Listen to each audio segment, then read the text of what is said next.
चलिए, तो बच्चों हम लोग क्या कर रहे हैं, आज चालू कर रहे हैं अपना नया unit which is vectors. Integration, differentiation वगैरह अपन खत्म कर चुके हैं बेसिक मैथ्स में। तो ये बेसिक मैथ्स का दूसरा पार्ट है जिसमें अपन क्या पढ़ने वाले हैं, वेक्टर पढ़ने वाले हैं। चलिए देखते हैं। तो देखो, सबसे पहले तो वेक्टर है क्या, वेक्टर क्या होता है, ठीक है। तो देखो, फिजिक्स में हम लोग फिजिकल क्वांटिटीज के बारे में पढ़ते हैं, ऐसी क्वांटिटीज जिनको मेजर किया जा सकता है। कैसे किया जा सकता है, मेजर, ठीक। तो कई ऐसी फिजिकल क्वांटिटीज होती हैं जिनको उनका मैग्नीट्यूड और यूनिट बता देना ही काफी होता है, ठीक। डायरेक्शन का उनमें कोई महत्व होता नहीं है। फॉर एग्जाम्पल, अगर मैं बोला मेरा मास 80 kg है, मैं बोला मेरा मास कितना है, 80 kg है, ये बोला, तो किस डायरेक्शन में बताने की जरूरत नहीं है। मैं बोला मैं 80 kg मास के साथ साथ मैं 2 किलो का सेब का एक थैला लेके खड़ा हूं, तो मेरा टोटल मास क्या हो जाएगा, +2। अब मैं उसको हाथ में लेके खड़ा हूं, सर में लेके खड़ा हूं, पैर में बांध लिया हूं, जेब में रख लिया हूं, उससे इनके समेशन में कोई फर्क नहीं पड़ेगा, ठीक। कि मैं उसको पुश करके पकड़ा हूं कि पुल करके पकड़ा हूं, इससे कोई फर्क नहीं पड़ेगा। आ रही बात समझो, मास में। तो ऐसी क्वांटिटीज को क्या बोला जाता है बच्चों, स्केलर क्वांटिटीज, जिन क्वांटिटीज का magnitude is enough to describe them, है ना। द क्वांटिटीज, ऐसे लिखो, the quantities whose magnitude is enough to describe them, इसके अलावा और कुछ लगता नहीं है। एग्जाम्पल के लिए बच्चों, मास या फिर स्पीड, वेलोसिटी नहीं, क्या चीज, स्पीड, प्रेशर, वर्क, ये सारी क्वांटिटीज क्या होती हैं, स्केलर क्वांटिटीज। कैसी क्वांटिटीज होती हैं, स्केलर। इनका कोई डायरेक्शन का कोई इंपॉर्टेंस नहीं है, ना ही इनको ऐड सब्ट्रैक्ट करते समय डायरेक्शन को हम लोग को ध्यान में रखना है, ठीक। लेकिन बच्चों, अगली जो क्वांटिटीज हैं उनका मैग्नीट्यूड के साथ साथ किस डायरेक्शन में अप्लाई हो रहे हैं, ये इंपॉर्टेंट है। क्लियर है। प्लस जब उनको हम लोग ऐड सब्ट्रैक्ट भी करेंगे तो भी हम लोग डायरेक्शन का ध्यान देंगे। तो ऐसी क्वांटिटीज को क्या बोलते हैं, वेक्टर क्वांटिटीज। तो क्या बोलेंगे, the quantities whose magnitude and direction both are important are vectors, ठीक। जैसे कि फोर्स है बच्चों, फोर्स, या आपका हो गया वेलोसिटी, या हो गया एक्सेलरेशन, ये सब वेक्टर क्वांटिटीज हैं। क्योंकि भाई एक्सेलरेशन अगर वेलोसिटी के अलोंग लगेगा तो वेलोसिटी बढ़ जाएगी, अपोजिट लगेगा तो वेलोसिटी कम हो जाएगी, परपेंडिकुलर लगेगा तो वेलोसिटी में कोई फर्क नहीं पड़ेगा, जबकि परपेंडिकुलर डायरेक्शन में वेलोसिटी बढ़ने लगेगी। आ रही बात समझ में। तो अभी नहीं समझ में आया जो बोला हूँ, लेकिन समझ रहे हो कि डायरेक्शन का क्या है, इंपॉर्टेंस है। डायरेक्शन का क्या है बच्चों, इंपॉर्टेंस। और जब हम लोग दो क्वांटिटीज को ऐड सब्ट्रैक्ट करेंगे तब भी हमको उनके डायरेक्शन का ध्यान देना है। ऐसी क्वांटिटीज को क्या बोला जाता है, वेक्टर क्वांटिटीज, ठीक है। चलिए अब आगे बढ़ते हैं, देखते हैं रिप्रेजेंटेशन ऑफ वेक्टर। अच्छा, किसी को भी वेक्टर कब बोलोगे तो याद रखना 3 बातें होंगी। एक, मैग्नीट्यूड होगा उसका, मतलब कितना अमाउंट है, 20, 30, 40, 50, मैग्नीट्यूड, यूनिट के हिसाब से, इतना यूनिट टाइम्स। दूसरा, उसका डायरेक्शन होगा। और तीसरा, must follow laws of vector addition, यानी उनको ऐड सब्ट्रैक्ट करते समय भी वेक्टर का ध्यान देना है, यानी लॉग फॉलो करना है, डायरेक्शन का इंपॉर्टेंस देते हुए उनको ऐड सब्ट्रैक्ट करना है। इसलिए they must follow laws of vector addition. क्योंकि कई ऐसी फिजिकल क्वांटिटीज होती हैं बच्चों जो कि जिनका मैग्नीट्यूड भी होता है, डायरेक्शन भी होता है, लेकिन जब उनको ऐड सब्ट्रैक्ट करते हैं तो हम लोग डायरेक्शन का ध्यान नहीं देते हैं। फॉर एग्जाम्पल, करंट जो है वो अलोंग द वायर फ्लो होती है, हाई पोटेंशियल से लो पोटेंशियल, उसका मैग्नीट्यूड भी होता है और एक डायरेक्शन भी होती है। प्लस टर्मिनल से माइनस टर्मिनल की तरफ वो बहेगी। लेकिन जब सपोज मैं किया, एक तार ऐसा है, एक तार ऐसा है, यहां से 2 एम्पेयर करंट आई, यहां से 1 एम्पेयर करंट आई, ठीक। मैं बोला बताओ इस तार में कितनी करंट जाएगी, है ना, इधर से 2 आई, इधर से 1 आई, तो इसमें कितनी जाएगी, 3 एम्पेयर करंट ही जाएगी।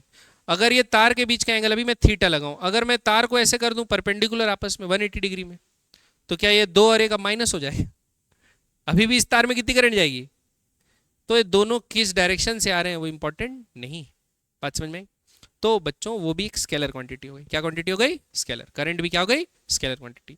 तो आपको क्या ध्यान देना है, वेक्टर क्वांटिटी में मैग्नीट्यूड डायरेक्शन तो होना ही होना है, साथ साथ जब उनको ऐड या सब्ट्रैक्ट कर रहे हैं तो law of vector addition follow होना है, जो कि हम लोग आगे पढ़ेंगे।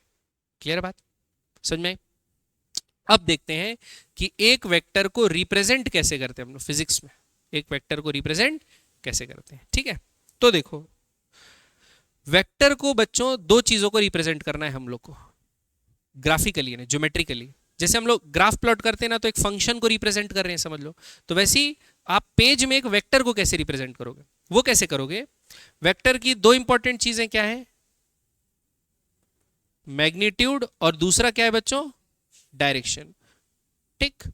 तो मैग्नीट्यूड को डिपेंड करने के लिए आप बनाओगे एक एरो। क्या बनाओगे बच्चों, एरो। और जो एरो होगा उसकी जो लेंथ होगी वो प्रोपोर्शनल होगी मैग्नीट्यूड के। किसके प्रोपोर्शनल होगी, मैग्नीट्यूड के प्रोपोर्शनल होगी। मतलब बच्चों सपोज ये मैं बोला हूं ये एक वेक्टर है ए, क्या है वेक्टर ए, ठीक। मैं बोल दिया ये इसका जो मैग्नीट्यूड है वो है 10 यूनिट्स। कितना है, 10 यूनिट। तो मैं सपोज एक 4 सेंटीमीटर की लाइन, 5 सेंटीमीटर की एक लाइन बना दिया। कितने सेंटीमीटर की लाइन बना दिया, 5 सेंटीमीटर की एक लाइन बना दिया, और मैं बोला ये मतलब 10 यूनिट, इसका लेंथ कितना हो गया 10 यूनिट। प्रोपोर्शनल होना है, एग्जैक्ट इक्वल होना जरूरी नहीं है।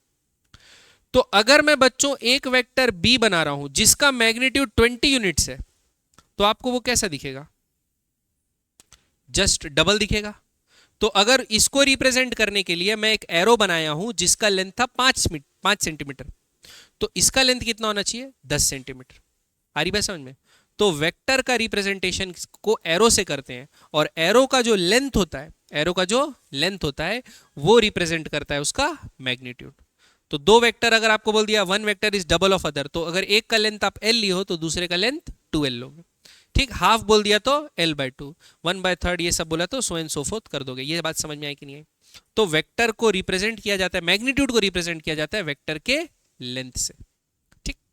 दूसरा डायरेक्शन।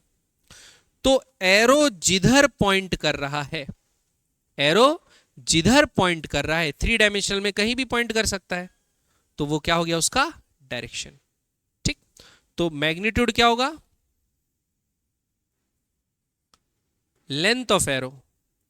लेंथ ऑफ एरो क्या बताएगा बच्चों आपका मैग्नीट्यूड।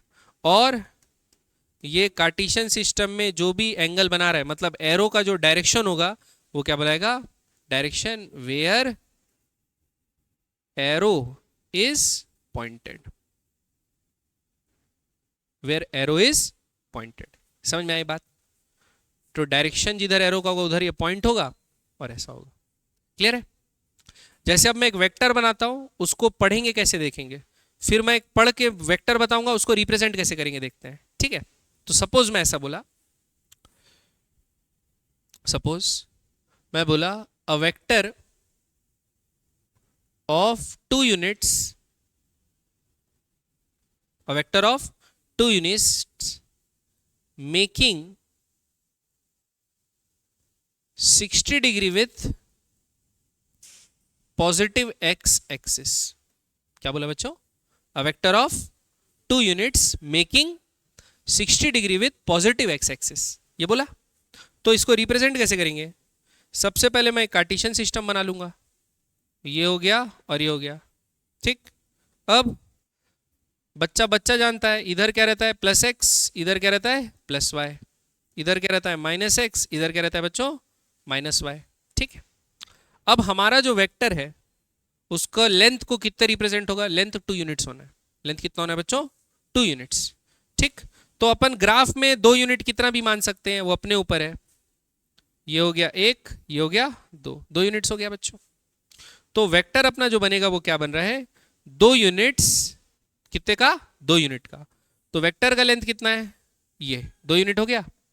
अब बोला है मेकिंग एन एंगल कितना, 60 degree with positive axis, plus 60 बोला कि माइनस 60, प्लस 60, प्लस 60 में क्लॉकवाइज चलते हैं एंटी क्लॉकवाइज, कितना डिग्री, 60 डिग्री, एक्स एक्सिस से 60 डिग्री बनाते हुए यहां। समझ में आया कि ऊपर से गया, बताओ ये कितना है, और 2 यूनिट्स। तो 2 यूनिट्स मैग्नीट्यूड है, magnitude 2 unit, making 60 degree with x axis. समझ में आया, वेक्टर रिप्रेजेंट हो गया पक्का। 2 units making an angle 60 degree with positive x axis. अगर आपको बोलता 3 यूनिट्स मेकिंग -30 डिग्री, क्या बोलता है, ऐसा लिख देता हूं यहां, 3 units making -30 degree with positive y axis. जाओ साले को, कौन सा एक्सिस, पॉजिटिव वाई एक्सिस। तो कैसे रिप्रेजेंट करते, ये 1 2 3 यूनिट हुआ। तो अपना जो वेक्टर बनता बच्चों वो कुछ ऐसा बनता, देखो अबे हाँ, ये हुआ कितना, 3 यूनिट, 3 यूनिट हुआ। अब -30 प्लस रहने से अपन एंटी चलते हैं, और वो रहने से क्या चलेंगे, बात समझ में आई कि नहीं, ये 60 है तो एंगल कितना होगा, ये 30 होगा। यूनिट में बड़ा कर दिया, ऐसा मत करना प्लीज, बस ये 1 यूनिट बड़ा है। कितना यूनिट बड़ा है, अरे कहाँ जा रहा है भाई साहब, ओ भाई 1 मिनट,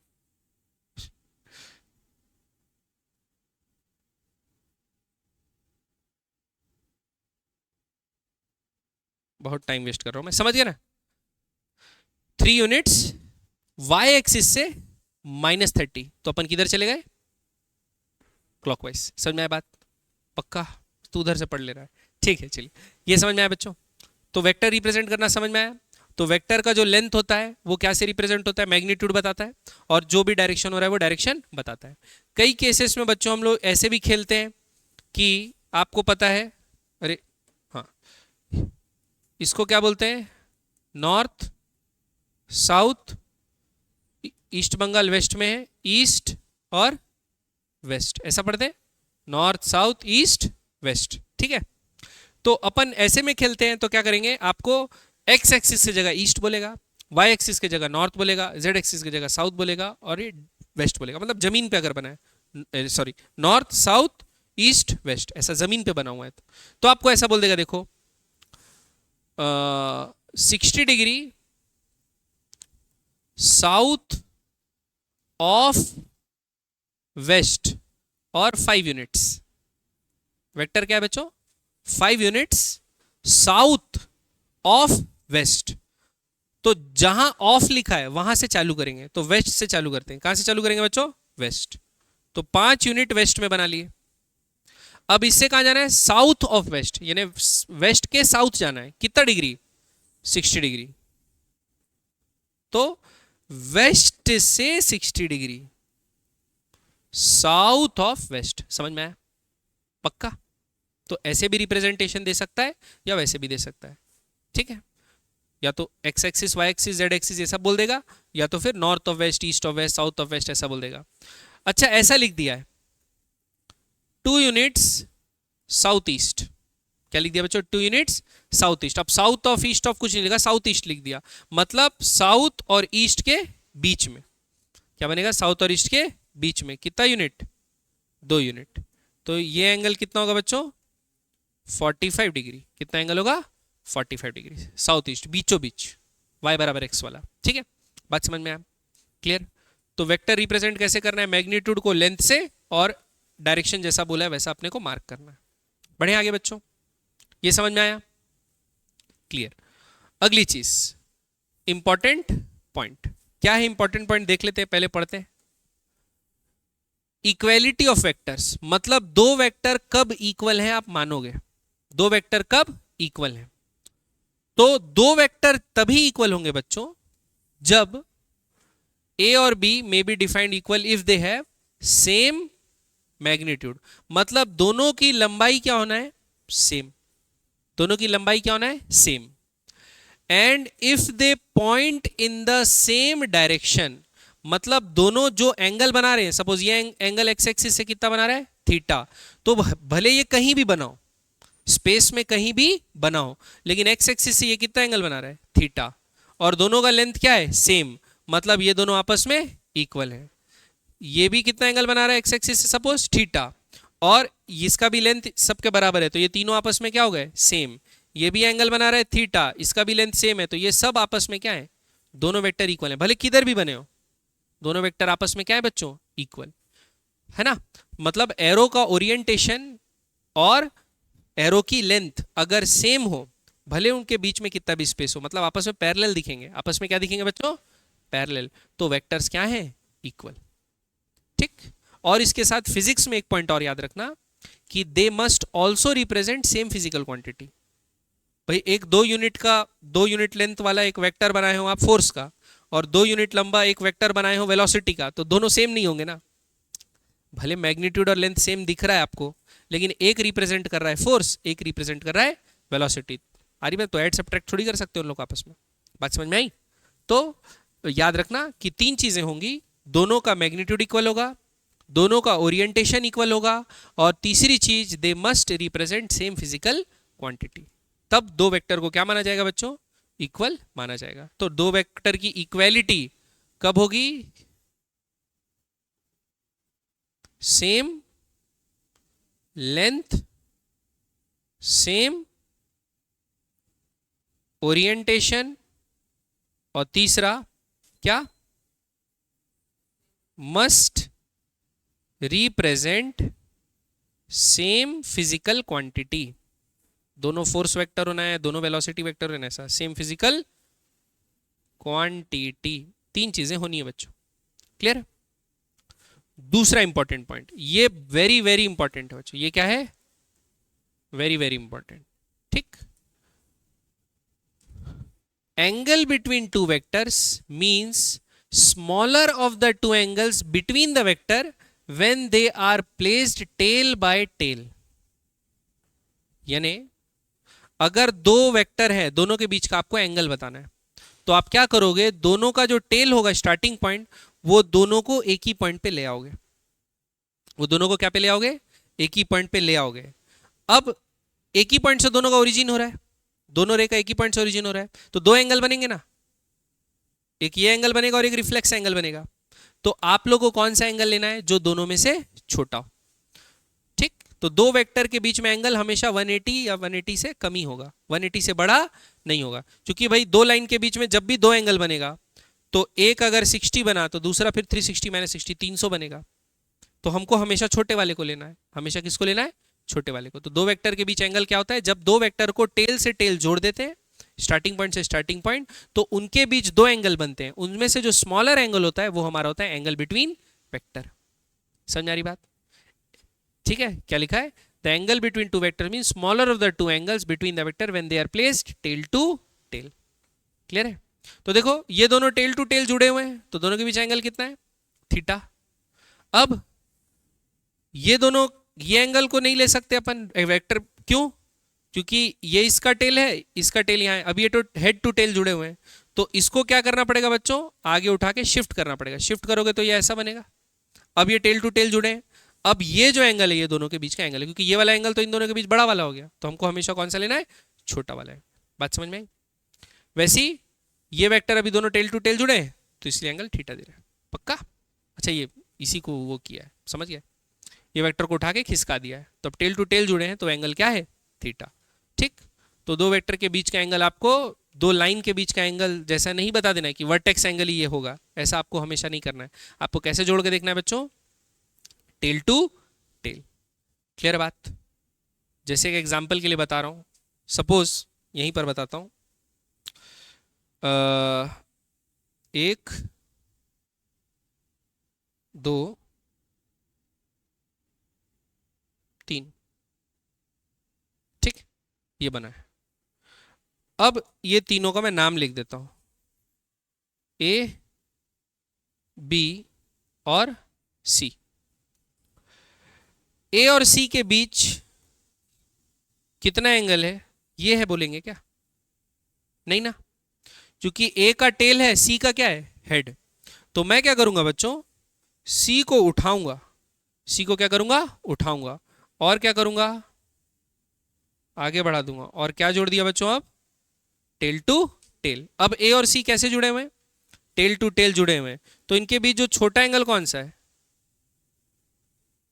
तो हम लोग जो पहले ये ऐसा था ना सी, तो हम लोग इसको थीटा बोल रहे थे, ये नहीं है थीटा, एक्चुअल में ए और सी के बीच एंगल कितना है, 180 माइनस थीटा है। ये एंगल को एंगल बिटवीन ए एंड सी बोला जाएगा। जब उन दोनों को कैसे जोड़े बच्चों, टेल टू टेल। ये बात समझ में आएगी नहीं? वैसे ही क्या ए और बी के बीच ये एंगल है, नहीं। हम लोग क्या करेंगे, बी को उठाएंगे और कहां ले आएंगे, यहां। अब देखो ये टेल टू टेल जुड़ गए, तो ये जो एंगल होगा, अरे बाप रे कहां आ रहा है भाई तू, ये जो एंगल होगा, कौन सा एंगल, ये वाला, ये क्या होगा आपको दोनों के बीच का, ए और ए सॉरी किसका, बी को यहां से उठाए और यहां ले आए, अब बी और ए के बीच जो एंगल होगा वो होगा थीटा। पक्का समझ में आ रहा है कि नहीं आ रहा है? तो एंगल कैसे देखते हैं, क्लियर हुआ? तो दो वेक्टर के बीच में एंगल देखते हैं जब उन दोनों को टेल टू टेल जोड़े, और दो एंगल बनते हैं, उसमें से स्मॉलर वाला हमको चूज करना है। ठीक, तो इक्वेलिटी कब होता है, और दो वेक्टर का एंगल कैसे देखते हैं, समझ में आया? तीसरा, multiplying a vector with a positive number lambda. अगर आप वेक्टर को एक कांस्टेंट से मल्टीप्लाई कर दे रहे हो, कांस्टेंट से, जैसे फोर्स है, आप उसको डबल करना चाहते हो तो 2f कर दिए, f था उसमें 2 मल्टीप्लाई कर दिए, कांस्टेंट मल्टीप्लाई कर दिए, पॉजिटिव कांस्टेंट, क्या कर दिए, पॉजिटिव कांस्टेंट। तो क्या होता है बच्चों, अगर आप एक पॉजिटिव कांस्टेंट मल्टीप्लाई करते हो, तो सपोज ये था वेक्टर ए, ये क्या था वेक्टर बच्चों, ए। आप इसको क्या कर दिए, इसमें कुछ मल्टीप्लाई कर दिए, 2 मल्टीप्लाई कर दिए, 2a। तो 2a क्या हो जाएगा, कांस्टेंट मल्टीप्लाई करने से इसके डायरेक्शन में कोई फर्क नहीं पड़ेगा, इसके डायरेक्शन में कोई फर्क नहीं पड़ेगा, ये जो है बस क्या बना लेगा, डबल हो जाएगा, डायरेक्शन वही रहेगा, इसका लेंथ क्या हो जाएगा बच्चों, डबल। तो अब ये क्या हो गया, 2a, तो मैग्नीट्यूड डबल होगा, मैग्नीट्यूड क्या हो गया बच्चों, डबल हो गया, लेकिन डायरेक्शन वही मेंटेन रहा। ठीक, तो ये कब आता है, जब पॉजिटिव कांस्टेंट से हम लोग मल्टीप्लाई करते हैं, पॉजिटिव कांस्टेंट से हम लोग मल्टीप्लाई करते हैं, तो डायरेक्शन वेक्टर का वही रहता है, बस एरो का लेंथ क्या हो जाता है, बड़ा। अब अगर हम लोग नेगेटिव से करें तो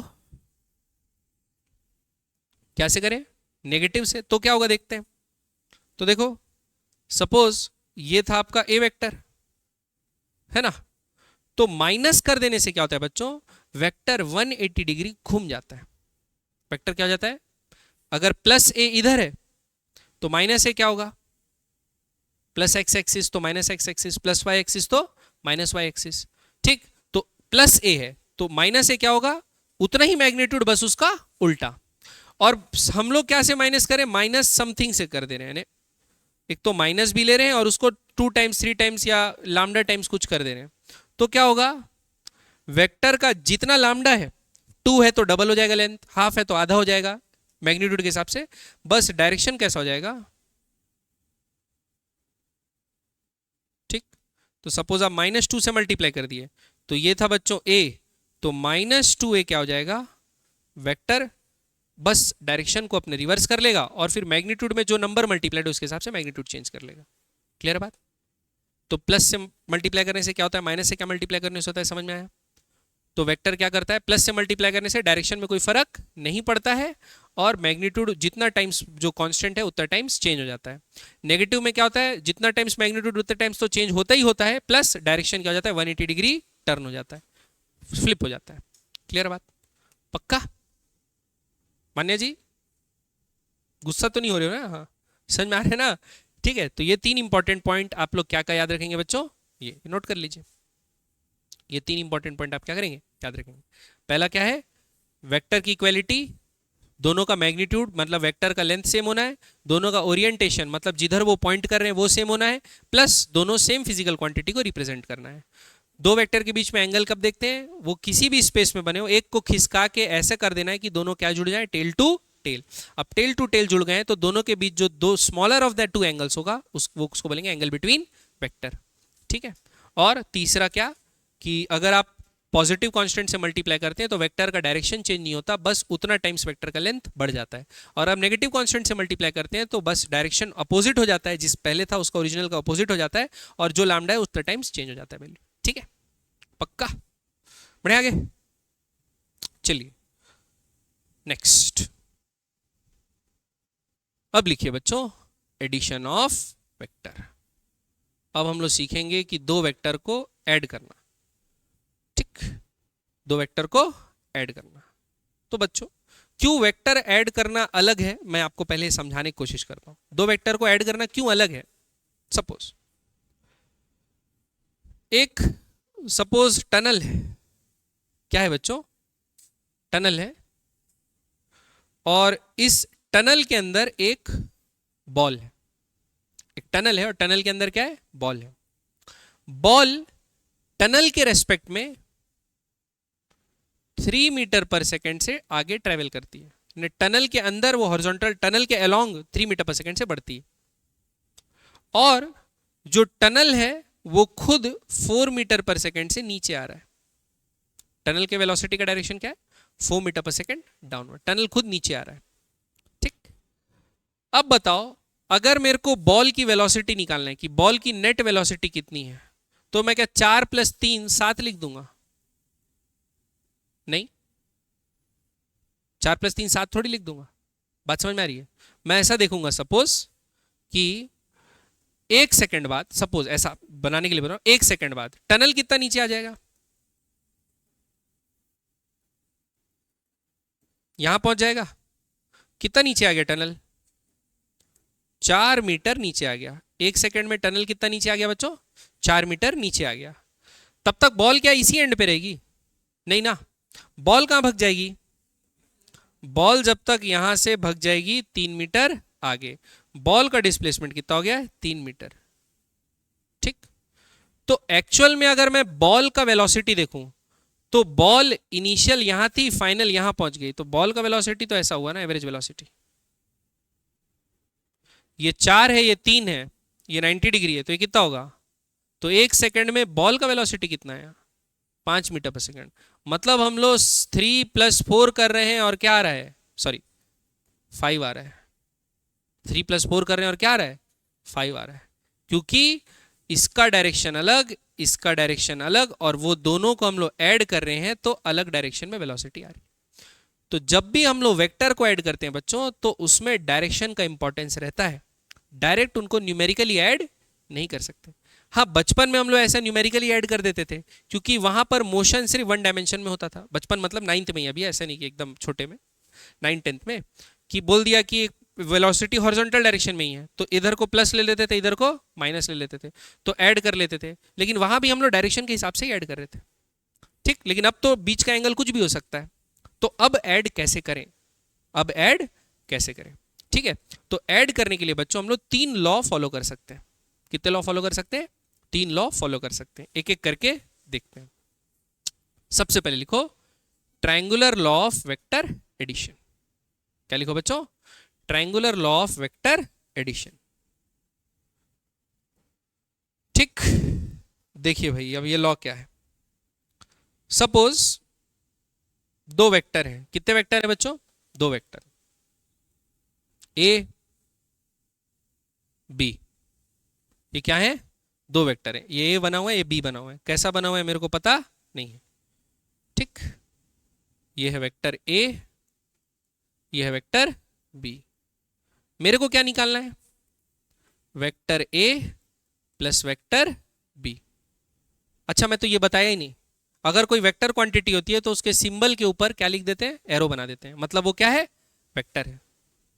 बस बता दिया अब मैं। हाँ, दूसरा, कई टेक्स्ट बुक्स में बड़ा ए लिखे रहता है। क्या लिखे रहता है? बड़ा ए। और अगर सिर्फ मैं इसका मैग्नीट्यूड का बात करूं, जैसे 2 न्यूटन इस डायरेक्शन में, तो वो कंप्लीट बोलूंगा तो एरो लगाऊंगा, और खाली मैग्नीट्यूड का बात करूंगा ना तो वेक्टर को मॉड में डाल देंगे। मैग्नीट्यूड रिप्रेजेंटेशन, मतलब सिंबल बता रहा हूं, सिंबल ऐसे ये लिखा है मतलब ए का सिर्फ मैग्नीट्यूड, और ये लिखा है मतलब ए वेक्टर। क्लियर है बात? तो कई टेक्स्ट बुक में कैपिटल ए लिखे रहता है और स्मॉल ए लिखे रहता है, मतलब ये वेक्टर है और ये मैग्नीट्यूड है। ठीक है, ठीक, कई में बोल्ड में लिखे रहता है और एक उसमें लिखे रहता है, क्या, नॉर्मल में, तो वैसा रहता है। तो आप अपन ऐसा चलेंगे, अगर मैं खाली ए लिखा ना तो आप समझ जाना वो मैग्नीट्यूड है, और अगर ए के ऊपर एरो बना दिया ना तो मत समझ जाना ए वेक्टर है। तो इसमें मैं डायरेक्शन के साथ वेक्टर को रिप्रेजेंट कर रहा हूं और इसमें वेक्टर का खाली मैग्नीट्यूड ले रहा हूं। बात समझ में आएगी नहीं? पक्का? चलिए अब तो बच्चों, ट्रायंगुलर एडिशन लॉ क्या बोलता है बच्चों, कि आप क्या कीजिए, वेक्टर ए प्लस बी करना है आपको। क्या करना है? Vector A plus B. तो आप ए को वैसे ही रहने दीजिए और बी को उठाइए।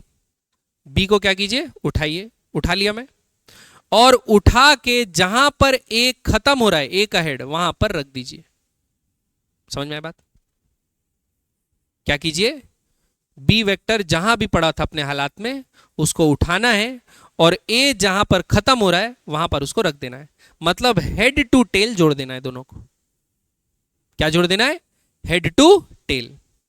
तो हमारा लॉ ये बोलता है कि अगर आपको दो वेक्टर को ऐड करना है तो आप दोनों वेक्टर को, एक वेक्टर को बनाओ और जहां वो वेक्टर खत्म हो रहा है दूसरे वेक्टर को उसके टेल से जोड़ दो। तो जो ट्रायंगल का तीसरा साइड बनेगा, ये दो साइड बन गए ना, जो तीसरा साइड बनेगा रिवर्स ऑर्डर में। किस ऑर्डर में? रिवर्स में।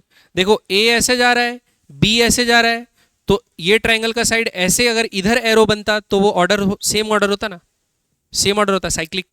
लेकिन अभी क्या करें, ये ए है ये बी है, तो ए प्लस बी बनाने के लिए ऑर्डर जो तीसरे साइड का वो क्या लेना पड़ेगा? रिवर्स। तो ये जो वेक्टर, नया वेक्टर बना बच्चों, यहां से लेके यहां तक, इसका कुछ लेंथ है, इसका कुछ डायरेक्शन है, ये रिप्रेजेंट करेगा क्या? आपका A vector plus B vector, both in magnitude and direction. समझ में आएगी नहीं? क्या बोलता है लॉ ऑफ ट्रायंगल एडिशन, कि अगर आप दो वेक्टर्स हैं, आप दोनों को ऐड करना है, तो आप उनको सेम ऑर्डर में, एक वेक्टर का रिप्रेजेंट करो, दूसरे वेक्टर को, जो जहां पहले वेक्टर का हेड खत्म हो रहा है, दूसरे वेक्टर का टेल वहां से चालू कर दो। तो ये दो साइड बन गए ट्रायंगल के। तो तीसरा side taken in reverse order, तीसरा side taken in reverse order will represent A plus B, both in magnitude and direction. Clear है बात? तो इसमें लिख लो law, if you draw two vectors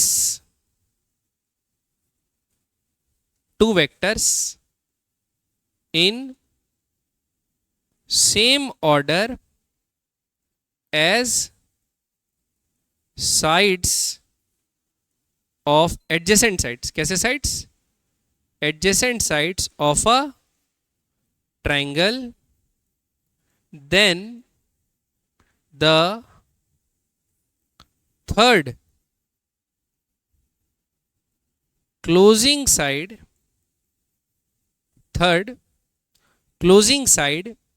will represent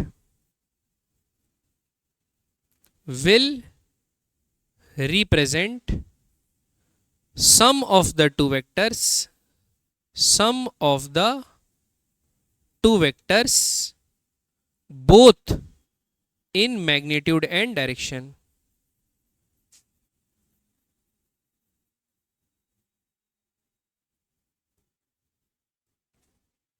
ये बात समझ में आएगी नहीं?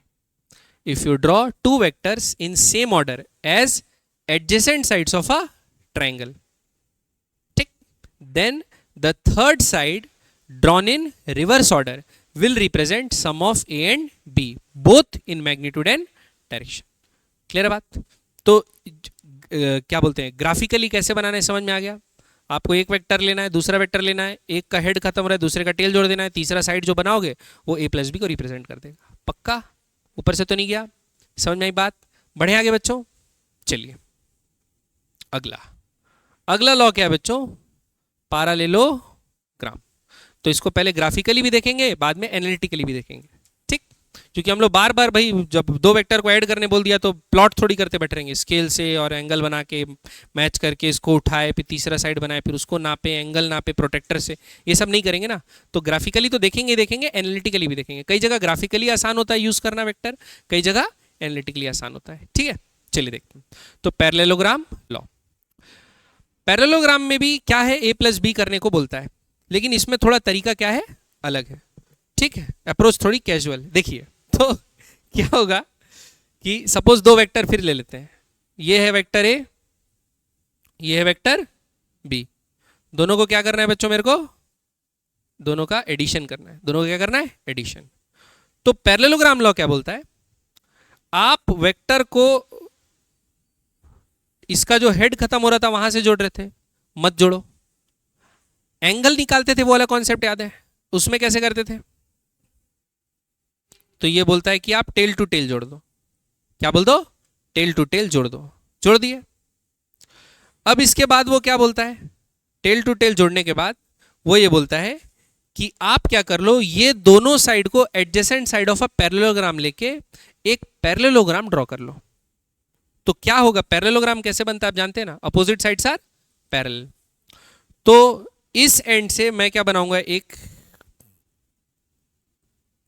ऐसी लाइन बनाऊंगा, और इस एंड से मैं क्या बनाऊंगा बच्चों, एक ऐसी लाइन बनाऊंगा। मतलब काम तो वही हुआ ना, इसको पैरेलली शिफ्ट कर दिया इधर, इसको पैरेलली शिफ्ट कर दिया इधर। ठीक, तो पैरेललोग्राम ये बोलता है कि जो आपका इस पैरेललोग्राम का डायगोनल बनेगा, पैरेललोग्राम का क्या बनेगा, डायगोनल, जिसका उद्गम यानी स्टार्टिंग कहां से हो रहा है, टेल से, दोनों के टेल से, और जहां कह रहा है अपोजिट वर्टेक्स तक, ये रिप्रेजेंट करेगा क्या बच्चों, ये तो नहीं करेगा, एक मिनट, ये रिप्रेजेंट करेगा a प्लस बी। समझ में आया कि नहीं आया बच्चों? ठीक, तो हम लोग को क्या करना है पैरेललोग्राम लॉ में कि दो वेक्टर्स को सम करना है। तो दो वेक्टर्स के सम करने के लिए दोनों वेक्टर को आप टेल टू टेल ज्वाइन कर लो as adjacent sides of a parallelogram. Then the diagonal starting from tail pointing towards the opposite end, opposite vertex will represent sum of a and b both in magnitude and direction। बात समझ में आया? पक्का बच्चों, ऊपर से तो नहीं गया? तो पैरेललोग्राम में क्या लिखेंगे, इन if two vectors a and b are drawn as two adjacent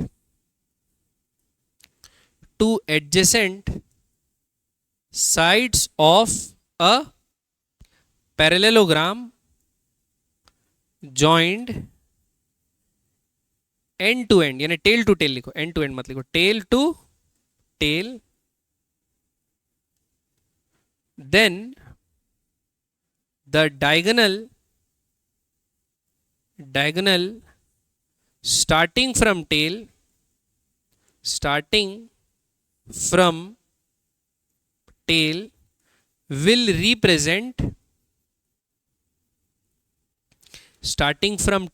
will represent sum of a and b both in magnitude and direction. ये बात समझ में आएगी नहीं आई बच्चों? ठीक, अगर आपके दो वेक्टर हैं ये भी, तो दोनों को टेल टू टेल जोड़ दो और एक पैरेललोग्राम कंप्लीट कर लो। क्या कर लो, इन दोनों को एडजेसेंट साइड मानते हुए एक पैरेललोग्राम कंप्लीट कर लो। तो जो पैरेललोग्राम का डायगोनल होगा, जो पैरेललोग्राम का क्या होगा, डायगोनल होगा, it will represent sum of a plus B, और उसका डायरेक्शन कैसा होगा, टेल टू टेल वाला जो वर्टेक्स है उससे लेके अपोजिट तक। क्लियर है बात? तो एक्चुअल में यही बना बच्चों, देखो बी को पैरेलली इधर शिफ्ट किए, तो ये तो वही हो गया ना, a plus be reverse order में तीसरा साइड। तो ट्रायंगुलर लॉ का ही एक्सटेंशन है, ट्रायंगुलर लॉ का ही ये क्या है, एक्सटेंशन है। लेकिन जब हम लोग को एनालिटिकली सॉल्व करना रहता है तो दो वेक्टर के बीच का एंगल दिया रहता है, यानी हम लोग ड्रॉ कैसे करेंगे, टेल टू टेल ही ड्रॉ करेंगे ना, तो इसलिए ये इस्तेमाल कर लेना ज़्यादा आसान पड़ेगा वहाँ पर। ठीक है, क्लियर है? बाकी दोनों ही लॉ अपने जगह पे सही है, दोनों से सेम ही चीज़ आती है, कोई अलग चीज़ आती नहीं। बात समझ में आया बच्चों?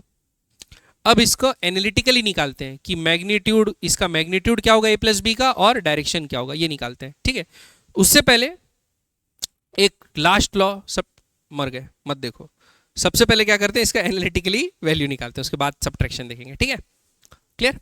तो देखो, तो मैं क्या करता हूं बच्चों, पहले दो वेक्टर बना लेता हूं। एक वेक्टर लिया ए, ठीक, दूसरा वेक्टर लिया बी, दोनों के बीच एंगल थीटा। कुछ ज्यादा ही मोटा नहीं हो गया? हाँ, दोनों के बीच एंगल कितना है? थीटा। ये वेक्टर है ए, ये वेक्टर है बच्चों बी। बी का लेंथ इतना, ए का लेंथ इतना। क्लियर है बात? उल्टा कर देता हूं, इसको बोला ए, इसको बोला मैं बी। समझ आए बच्चों बात? अब क्या करूंगा, लॉ ऑफ पैरेललोग्राम क्या बोलता है कि इनका पैरेललोग्राम बनाओ पहले। तो मैं पैरेललोग्राम बनाता हूं। तो क्या होगा, मैं ए के पैरेलल एक लाइन बनाऊंगा यहां से, ए के पैरेलल क्या करूंगा बच्चों, एक लाइन बनाऊंगा यहां से, और बी के पैरेलल एक लाइन बनाऊंगा यहां से। ठीक, तो ये बन गया पैरेललोग्राम, है ना? ये एक्चुअली है क्या? ए ही है। ये एक्चुअली है क्या? बी ही है। और दोनों के बीच एंगल क्या है? थीटा। बात समझ में आ रही है? अब तो ए प्लस बी क्या होगा? टेल से टेल, टेल से टेल जोड़ देते हैं। कहां गया, कहां गया, कहां गया? ये जो वेक्टर होगा डायगोनल से उस डायगोनल तक, ये क्या होगा? ए प्लस बी। इसको मैं सी बोल देता हूं। सी बराबर ए प्लस बी। ये समझ में आया कि नहीं आया? और इसका डायरेक्शन क्या है? मैग्नीट्यूड तो हो गया ये, लेंथ उसकी। इसका डायरेक्शन क्या है? तो मैं बोल दिया ये ए वेक्टर से फाई एंगल बना रहा है। तो ए वेक्टर किससे लॉन्ग था वो तो मेरे को पता ही है ना। तो ए से फाई एंगल बना रहा है, ये मेरे को पता चल गया। ठीक है, पक्का? तो अगर मैं फाई निकाल लूं एंगल, और दूसरा इसका लेंथ निकाल लूं, तो मेरा काम हो जाएगा। तो सबसे पहले मैग्नीट्यूड निकालते हैं। सबसे पहले क्या निकालते हैं बच्चों? मैग्नीट्यूड। फिर बाद में डायरेक्शन देखेंगे। तो मैग्नीट्यूड के लिए क्या करते हैं, अब इसको आपको सबको लेंथ को ट्रीट करना है। मैग्नीट्यूड मतलब लेंथ। क्या करो, सबसे पहले इसको एक्सटेंड कर दो। कर दिए? और यहां से यहां क्या ड्रॉप कर दो? एक परपेंडिकुलर। ये पूरा ए और बी के बीच एंगल थीटा था बच्चों, तो ये भी एंगल थीटा होगा। इसमें कोई शक नहीं ना? कोई रो तो नहीं रहा है? Very good. ये लेंथ कितना है? बी। इसका लेंथ कितना है? बी वेक्टर के मैग्नीट्यूड के बराबर ना, बी। तो ये होगा बी साइन थीटा, और ये होगा बी कॉस थीटा। किसी को कोई दिक्कत? ये कितना होगा? बी साइन थीटा, और ये कितना होगा? B cos theta. किसी को कोई दिक्कत? हाइपोटेनस क्या है बच्चों? बी। एंगल क्या है? थीटा। तो जैसे ये निकालना है, इसको मैं बोल दिया y, इसको क्या बोल दिया मैं? x। तो बच्चों ऐसे लिखूंगा ना, साइन थीटा बराबर परपेंडिकुलर बाय हाइपोटेनस। हाइपोटेनस क्या है? b का मैग्नीट्यूड। हाइपोटेनस क्या है? b का मैग्नीट्यूड। तो नीचे क्या आएगा? b। तो y बराबर क्या आ गया बच्चों? b sine theta. वैसे ये जो x बराबर क्या आ जाएगा? कॉस थीटा बराबर x बाई बी लिखूंगा। तो x बराबर क्या आ जाएगा? b cos theta. ये समझ में आया कि नहीं है? ठीक, तो ये आपका b साइन थीटा और ये b कॉस थीटा है। ठीक, ये एंगल कितना है? 90 डिग्री। अब बताओ, एक राइट एंगल ट्रायंगल आप लोग को दिख रहा है कि नहीं? मेरे को तो दिख रहा है, आप लोग को दिख रहा है कि नहीं बताओ? ये वाला पॉइंट को अगर बोल दिया मैं P, ये वाला पॉइंट को बोल दिया मैं Q, ये वाला पॉइंट को मैं बोल दिया R, तो PRQ एक राइट एंगल ट्रायंगल है बच्चों। तो पाइथागोरस थ्योरम लगेगा। तो a प्लस बी का स्क्वायर, ये a प्लस बी वेक्टर का क्या होगा? स्क्वायर। इसको ऐसा मत करना a square plus B square plus 2a। ये a प्लस बी का स्क्वायर का मतलब ये जो वेक्टर का मैग्नीट्यूड है वो है। मत नहीं लिखता ऐसे, नहीं तो बच्चे गाली देंगे। c का स्क्वायर। अब ठीक है, a प्लस बी मतलब सम बता रहे, तो c का square. This is equals to base का स्क्वायर और परपेंडिकुलर का स्क्वायर। परपेंडिकुलर कितना है? b sine theta. तो क्या आएगा? b square sine square theta plus base कितना है? यहां से यहां तक a हुआ, और यहां से यहां क्या है? b cos theta. तो क्या होगा? a plus B cos theta का होल स्क्वायर। हाँ, अब इसमें लगा सकते हो स्क्वायर, क्योंकि ए का मैग्नीट्यूड बी का मैग्नीट्यूड है, ठीक है। अब तो क्या होगा, सी स्क्वायर बराबर B square sine square theta plus A square plus B square cos square theta plus 2ab cos theta. समझ में आया बच्चों?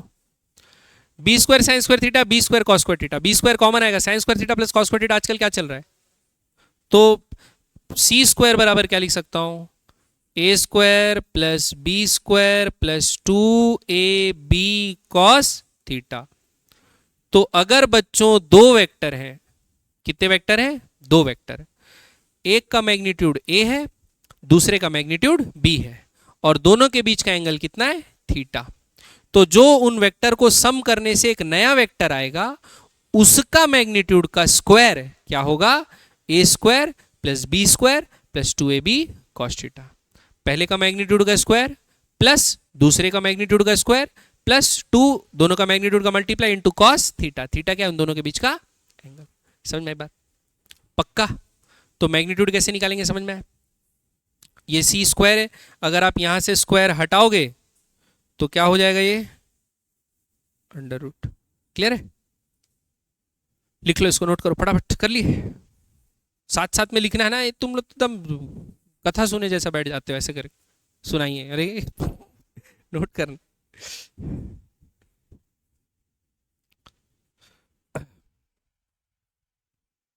नहीं समझ में आ रहा है बच्चों?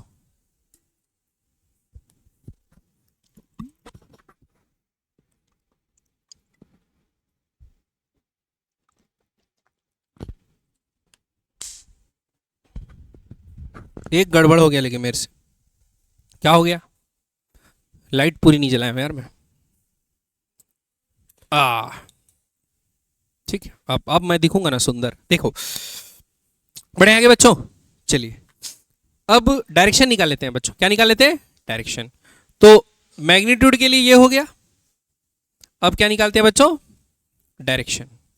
तो देखो यहां पर निकालते हैं छोटी सी जगह में, ठीक है। डायरेक्शन, डायरेक्शन मतलब ये फाई एंगल चाहिए। ये राइट एंगल ट्राइंगल में मैं ऐसे लिख सकता हूं, tan फाई बराबर परपेंडिकुलर बाय बेस। परपेंडिकुलर कितना है, बी साइन थीटा, बेस कितना है, ए प्लस बी कॉस थीटा। तो ये क्या आ गया बच्चों, मैग्नीट्यूड। क्या आ गया ये, मैग्नीट्यूड, ठीक है। ए सॉरी, डायरेक्शन, मैग्नीट्यूड बोल रहा हूं, डायरेक्शन क्या गया, डायरेक्शन। तो दोनों चीजें निकल गई।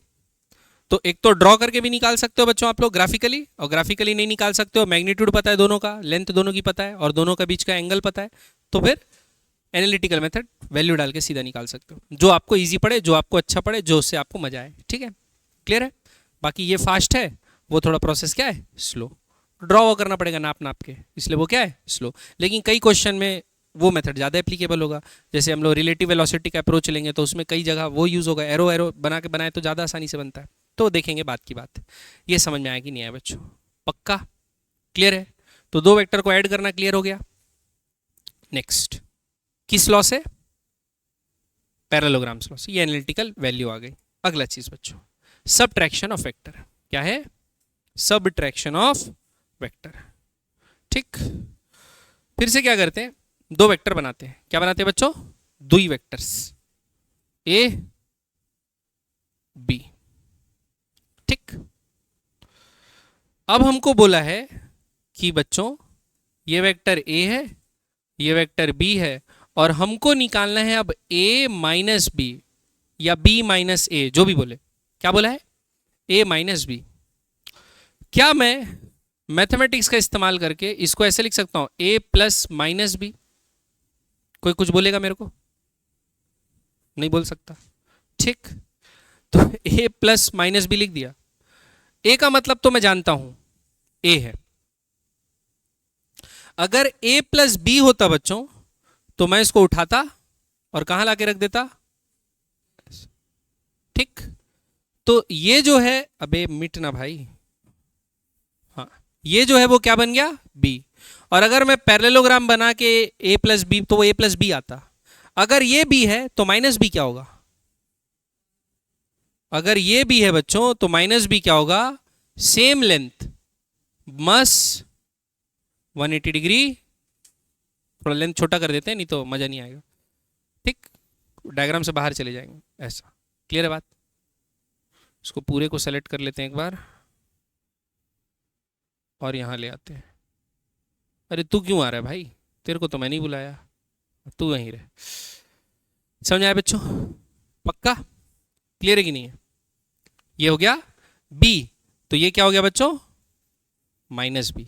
हमको क्या करना है? a plus minus B. तो a और b के बीच एंगल थीटा था वो हमको नहीं लेना है, a और b के जो बीच एंगल था वो क्या लेना है? 180 माइनस थीटा। क्या ले लेना है बच्चों? तो a और b के बीच अगर एंगल थीटा है तो a और माइनस बी के बीच में एंगल कितना होगा? ठीक, तो हम लोग को वेक्टर b और वेक्टर a को ऐड करना है ऐसे। तो क्या होगा? इसको भी मैं ड्रॉ करके फिर से बना सकता हूं, मैं डायरेक्ट लिख दे रहा हूं बच्चों। आप लोग का घर में काम है, आप लोग फुर्सत में रहेंगे तो उसको बैठ के लिख लेना, मैं डायरेक्ट बता दे रहा हूं।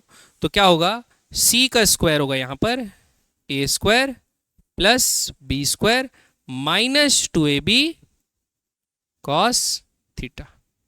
देखो कॉस 180 माइनस थीटा रखेंगे ना, ए और माइनस बी को जब ऐड करें दोनों के बीच का एंगल क्या है? 180। Cos 180 minus theta cos theta ही हो जाएगा। कॉस 180 माइनस थीटा क्या होता है? कॉस थीटा ही होता है। ठीक है बात? ए का वेक्टर पॉजिटिव था, बी का मैग्नीट्यूड क्या था? नेगेटिव। तो प्लस और माइनस को मल्टीप्लाई करोगे तो सामने क्या गया? माइनस। तो सी स्क्वायर क्या जाएगा? A square plus B square minus 2ab cos theta. तो आपको थीटा वही लेना है जो ए और बी के बीच था, लेकिन अगर दोनों का सब्ट्रैक्शन कर रहे हो तो प्लस ए 2ab कॉस थीटा की जगह क्या लगा देना है? Minus 2ab cos theta. बात समझ में आई? पक्का बच्चों? हाँ, ए माइनस बी रिप्रेजेंट कर रहा है। अब सी क्या रिप्रेजेंट कर रहा है? A minus B. तो उसका लेंथ जो होगा वो इतना होगा, A square plus B square minus 2ab cos theta. A minus B करने पे जो आ रहा है, ठीक, ऊपर से तो नहीं गया? पक्का बच्चों? घबरा तो नहीं रहे हो? तो सब्ट्रैक्शन में ऐसा हो गया। ये भी चेंज हो जाएगा बच्चों। अब tan फाई, अब tan फाई क्या होगा?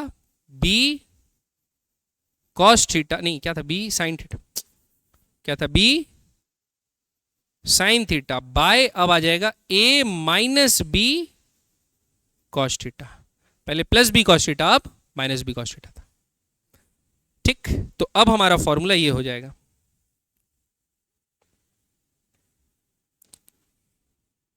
ये हो गया वेक्टर का सब्ट्रैक्शन। तो सब्ट्रैक्शन का ग्राफिकली कैसे कर रहे हैं समझ में आ रहा है ना? a प्लस बी जैसे ही बना रहे हैं, b को क्या ले ले रहे हैं? उल्टा। फिर a और माइनस बी को ऐड कर ले रहे हैं। मतलब अब पैरेललोग्राम कैसे बनाएंगे? ये क्या हो गया भाई? अरे भाई साहब एक मिनट, हाँ, ये बन गया आपका क्या?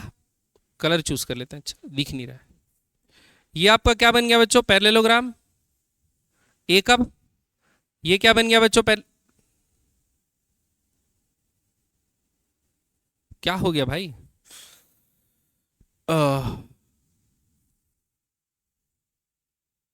HDMI, हाँ, ये ए के पैरेलल बन गया, माइनस बी ऐसा है तो ये क्या के पैरेलल बन गया बच्चों? माइनस बी के पैरेलल बन गया। तो ए माइनस बी अब कौन सा वेक्टर होगा? ये वाला। ये क्या होगा? ए माइनस बी। और ए प्लस बी बनाना है तो क्या होगा? ये बी है बच्चों, ये ए है, तो यहां क्या बनाएंगे? ए, और यहां क्या बनाएंगे बच्चों? बी। तो ये क्या होगा? ए प्लस बी। आ रही बात समझ में? ये वाला वेक्टर क्या होगा? ए प्लस बी। ए और बी को ऐड कर रहे हो और ए और माइनस बी को ऐड कर रहे हो, तो ये वेक्टर क्या है? A minus B. समझ आई बात? तो देखो दोनों का डायरेक्शन भी अलग है और मैग्नीट्यूड भी अलग। क्लियर है? पक्का? ये वाले का लेंथ देखो छोटा आ रहा है इसके कंपैरिजन में, और डायरेक्शन भी अलग है, तो डायरेक्शन भी चेंज हो जाएगा। ए से कितना एंगल बना रहा है? ये वाला फाई क्या आता था? बी साइन थीटा ए प्लस बी कॉस थीटा। और ये वाला फाई कितना आएगा? ए से जो एंगल बना रहा है, B sine theta by A minus B cos theta. Clear है बात? और प्लस माइनस अपने आप पता चल जाएगा कि ए के क्लॉकवाइज जा रहा है कि ए के एंटी क्लॉकवाइज जा रहा है, वो आपको अपने आप पता चल जाएगा, प्लस और माइनस आएगा उससे, तो घबराने की बात नहीं है। मैग्नीट्यूड डालोगे तो अपने आप पता चलेगा। ठीक है, बढ़े आगे। क्लियर? नेक्स्ट अगला है बच्चों, लिखो polygon law of vector addition. ठीक, अभी हम लोग जो वेक्टर ऐड करना सीख रहे हैं, कितने वेक्टर ऐड कर रहे हैं? दो। दो वेक्टर को ऐड करते जा रहे हैं। अब दो से ज्यादा वेक्टर ऐड करने बोल दिया तो कैसे करेंगे? 5-6 तो वेक्टर दे दिया, जैसे बनाते हैं बच्चों, देखो ठीक, ए बी सी डी ई बनाते गए, ठीक है, ये सब 5-6 वेक्टर बन गए। ये वेक्टर क्या है? A B C D E. तो लॉ ऑफ पॉलीगन में क्या है? सबसे पहले तो घबराना नहीं है। क्या नहीं करना है? घबराना नहीं, ठीक है। सबसे पहले उठाई गिरी करो सबको, ए को उठा लो। ए में पहले क्या ऐड करो? बी। तो क्या करो? बी को उठाओ, ले आओ, हेड टू टेल जोड़ दो। सी, घबराना नहीं है, सी को उठाओ, बी के एंड से जोड़ दो।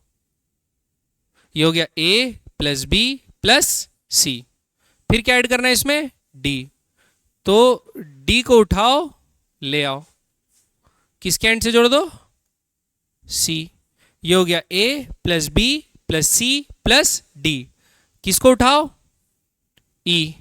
कहां जोड़ दो? ई के एंड से। ए, अब ए कहां गया? सॉरी, ए को भी उठा, अरे तू नहीं नाच अकेला, ठीक है। तो ये हो गया A B C D E, head to tail head to tail head to tail order में, सेम ऑर्डर में जोड़ते जाओ। तो अब आपको दिख रहा होगा, पता नहीं दिख रहा है कि नहीं, मेरे को तो दिख रहा है, यहां से शुरुआत हुई और यहां पर खत्म हो रहा है। तो क्या कर लो? एक एरो बना दो रिवर्स ऑर्डर में, एक एरो बना दो रिवर्स ऑर्डर में, from starting point to end point. तो ये क्या होगा बच्चों? ये रिप्रेजेंट करेगा A plus B plus C plus D plus E. आ रही बात समझ में? ये वेक्टर को बोल देते हैं पी। तो ये बराबर क्या होगा? पी के, both in magnitude and direction.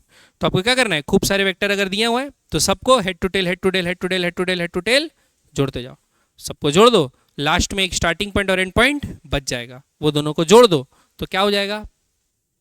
वो जो वेक्टर होगा represent both in magnitude and direction. Clear है बात? अच्छा, सपोज अपन जोड़ते जोड़ते ऐसा किए कि सब जीरो हो गया, कि क्लोज्ड पॉलीगन बन गया, तो सारे वेक्टर का सम क्या हो गया? Null vector. क्या हो गया?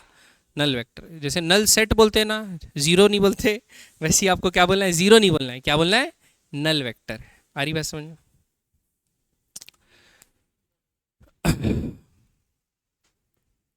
हाँ, मैग्नीट्यूड जीरो बोल सकते हो, ऐसा कुछ नहीं, ठीक है। बात समझ में आई? Law of polygon. तो लॉ ऑफ पॉलीगन क्या है? सेम ऑर्डर में सारे वेक्टर को हेड टू टेल जोड़ दो, तो जो लास्ट क्लोजिंग साइड होगा इन रिवर्स ऑर्डर, वो सम रिप्रेजेंट करेगा सारे वेक्टर्स का, both in magnitude and direction. Clear है बच्चों? यहां तक समझ में आया? पक्का? चलिए अब लिखिए कुछ प्रॉपर्टीज। कुछ मतलब दो प्रॉपर्टीज। कितनी प्रॉपर्टीज लिखेंगे? दो बच्चों, दो प्रॉपर्टी। पहला, कॉम्यूटेटिव। बचपन में भी पढ़ते हैं। आप ए वेक्टर प्लस बी वेक्टर करो, या पहले बी को लो और ए लिखो, दोनों आपस में क्या होगा? बराबर। ए प्लस बी करो या बी प्लस ए लिखो, A square plus B square plus 2ab cos theta लिखो, कि B square plus A square plus 2ba cos theta लिखो, आना क्या चीज है? सेम। टेन थीटा क्या आना है? एंगल भी सेम आना है, वैल्यू भी सेम आना है, मतलब कोई फर्क नहीं पड़ेगा। तो कॉम्पिटिटिव होता है। क्या होता है बच्चों? कॉम्पिटिटिव। प्रूफ करके बताते हैं, देखो। प्रूफ करके नहीं, जस्टिफाई करके। लॉ को कैसे प्रूफ करूंगा मैं? हाँ, प्रॉपर्टी को लेकिन प्रूफ कर सकता हूं। देखो मैं क्यों बड़बड़ा रहा हूं, देखो ये हो गया ए, ये हो गया बी, ठीक है बच्चों। अभी ये ए है और ये क्या है? बी। मैं कर रहा हूं ए प्लस बी। क्या कर रहा हूं पहले? ए प्लस बी। तो ए प्लस बी में मैं क्या करता हूं? बी को उठाऊंगा और क्या करूंगा? करूंगा ए से जोड़ दूंगा। जोड़ दिया ए प्लस बी, तो सी क्या होगा? इनका सम। रिवर्स ऑर्डर में ये आ गया, ठीक। अब ये सी आ गया, ये क्या है? सम ए प्लस बी का। तो इसका लंबाई आया, इसका डायरेक्शन आया। अब मैं बी प्लस ए करता हूं, तो क्या करता हूं बच्चों,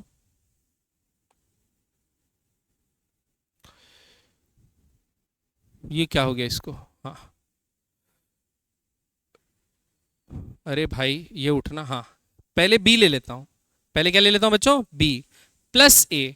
तो ए को क्या में ले लेता हूं बच्चों, बाद में। कैसे, ऐसा लेना पड़ेगा ना, हेड टू टेल। अब ये बी प्लस ए कर रहा हूं, क्या कर रहा हूं, बी प्लस ए बाद में। अब ये सी कैसे रिप्रेजेंट होगा, ये होगा, ये क्या होगा बच्चों, ए प्लस बी। ठीक, अब इसको ही उठा लेते हैं, ये ए प्लस बी करने पे आया था, ये बी प्लस ए करने पे आया। कैसा लग रहा है, दोनों सेम लग रहा है, दोनों का मैग्नीट्यूड सेम, दोनों का डायरेक्शन सेम। तो ए प्लस बी करो या बी प्लस ए करो, कोई फर्क नहीं पड़ता। कॉम्पिटेटिव प्रॉपर्टी क्या है, कॉम्पिटेटिव। समझ में आया बच्चों बात, बढ़े आगे। Next property, associative property. कौन सी प्रॉपर्टी बच्चों, associative law of addition. Associative मतलब सपोज आप 3 वेक्टर का सम कर रहे हो, A plus B plus C. पहले ग्रुपिंग कर दियो आप ए प्लस बी का, तो पहले ए प्लस बी सॉल्व कर रहे हो और जो रिजल्टेंट वेक्टर आ रहा है उससे सी को ऐड कर रहे हो, तो आपका एक फाइनल आंसर आएगा। या फिर आप क्या कर दो, ए प्लस बी प्लस सी, आप बी और सी को पहले ऐड कर लो, उससे एक रिजल्टेंट वेक्टर आएगा, उसको फिर ए में ऐड कर दो, तो भी जो रिजल्टेंट वेक्टर फाइनली मिलेगा वो आपस में क्या होगा, सेम। तो किसी भी दो को पहले ऐड कर सकते हो, किसी भी दो को बाद में ऐड कर सकते हो, इसके बारे में आपको चिंता करने की कोई जरूरत नहीं है। ये बात समझ में आई, क्लियर है। नेक्स्ट, उसको प्रूफ नहीं करूंगा, अब थक गया मैं, है ना। अगला, अब क्या देखते हैं बच्चों, क्वेश्चंस। क्या देखते हैं, क्वेश्चन, ठीक है। चलिए, a car is moving around a circular track with constant speed of कितना, 20 मीटर पर सेकेंड। ठीक, तो जब वो ए पे पहुंची है तो क्या है, मैग्नीट्यूड कितना है बच्चों, 20, और डायरेक्शन देख रहे हो एरो से मार्क किया गया है उस तरफ। बी पे पहुंचता है तो 20 डाउनवर्ड, सी पे पहुंचता है तो 20 माइनस एक्स एक्सिस की तरफ। अब क्या बोला है, at different times the car is at ABC respectively find the velocity change from A to C. जब भी बच्चों चेंज बोलना पड़ता है तो हम क्या करते हैं, फाइनल माइनस इनिशियल। याद है कि नहीं याद है, change in momentum, final momentum minus initial momentum. Change in position, final position minus initial position. Change in velocity, final velocity minus initial velocity. Change मतलब फाइनल माइनस इनिशियल। तो बोला है ए टू सी, सी पॉइंट क्या हो गया अपना, final. C point क्या हो गया बच्चों, फाइनल। तो सी फाइनल हो गया, तो मैं एक एरो बना देता हूं जिसका मैग्नीट्यूड कितना होगा, 20 के करीब, और इधर आ रहा है, ये हो गया सी, वेलोसिटी एट सी। और इनिशियल पॉइंट क्या है, ए, तो माइनस क्या करना पड़ेगा, velocity of A, vector addition करना पड़ेगा ना। ए की वेलोसिटी किधर है, इस तरफ, तो माइनस ए किस तरफ होगा,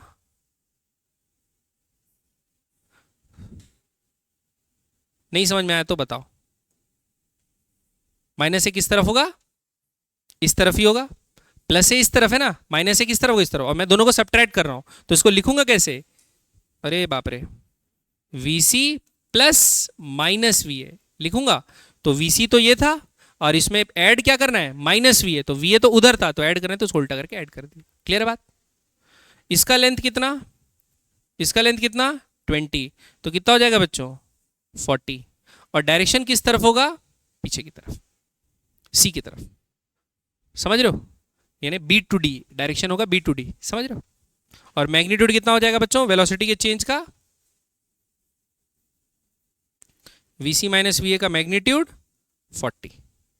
क्लियर है बात, पक्का, ऊपर से तो नहीं गया, समझ में आ रही बात। दूसरा बोला है from A to B, A to B, तो फाइनल वेलोसिटी क्या हो गया, बी। तो फाइनल वेलोसिटी को मैं ड्रॉ कर देता हूं पहले नीचे, ये हो गया फाइनल वेलोसिटी। ठीक, इनिशियल वेलोसिटी क्या है, आगे, लेकिन हमको क्या करना है, V B minus V A. Change का मतलब क्या हुआ, V B minus V A. तो वी बी तो वैसे ही बनेगा, लेकिन वी ए क्या है, माइनस। तो एक्चुअल में वी ए ऐसा है, तो उसको उल्टा करके ऐड करना पड़ेगा। तो उल्टा करके ऐड कैसे करोगे बच्चों, ऐसा। समझ में आ रहा है बात। तो बच्चों उल्टा करके ऐड कर दिए, इसमें अपन लॉ ऑफ वो लगा देते हैं क्या, पॉलीगन। तो ये क्या होगा, सम, दोनों का क्या होगा, सम। बच्चों ये भी 20 ये भी 20, दोनों के बीच में 90 डिग्री, तो ये कितना हो गया 20√2। कितना हो गया 20√2। समझ में आया कि नहीं आया, पक्का। चाहता तो हेड टू टेल भी जोड़ सकता था, उसमें कोई रोने का बात नहीं है ना, आप लोग घबराना नहीं, इसको उठा के इधर कर लो हेड टू टेल, तो भी तो वही आना है। हरी समझ, डायरेक्शन भी वही रहेगा और मैग्नीट्यूड भी वही रहेगा। क्लियर है, ट्रायंगल लॉ लगाओ या पॉलीगन लॉ लगाओ, ठीक। या ऐसे भी कर सकता हूँ, a² + b² + 2ab cos 90 करके भी, ठीक। नहीं करूंगा लेकिन मैं वैसे ही बोल रहा हूँ, है ना। आगे बढ़े, नेक्स्ट क्वेश्चन, अगला बच्चा, अगला क्या बोला है, the greatest and least resultant of two forces acting at a point is 10 Newton and 6 Newton respectively. If each force is increased by 3 Newton, find the resultant of new forces when acting at the point at an angle of 90 degree. ठीक है, धीरे धीरे बनाते हैं, break down करते हैं question को। ये बोला है कि ग्रेटेस्ट और लीस्ट रिजल्टेंट, मतलब दो वेक्टर को जोड़ते हैं तो सबसे बड़ा वैल्यू जो आ रहा है और सबसे छोटा जो वैल्यू आ रहा है वो कितना है, 10 और 6 न्यूटन। आ रही बात समझ में। मतलब सोचो दो वेक्टर है ए और बी, बताओ उनको कैसे ऐड करोगे तो रिजल्टेंट मैक्सिमम आएगा। a + b का जो फॉर्मूला होता है बच्चों, मैग्नीट्यूड होता है, a + b का मैग्नीट्यूड, वो क्या होता है, √a²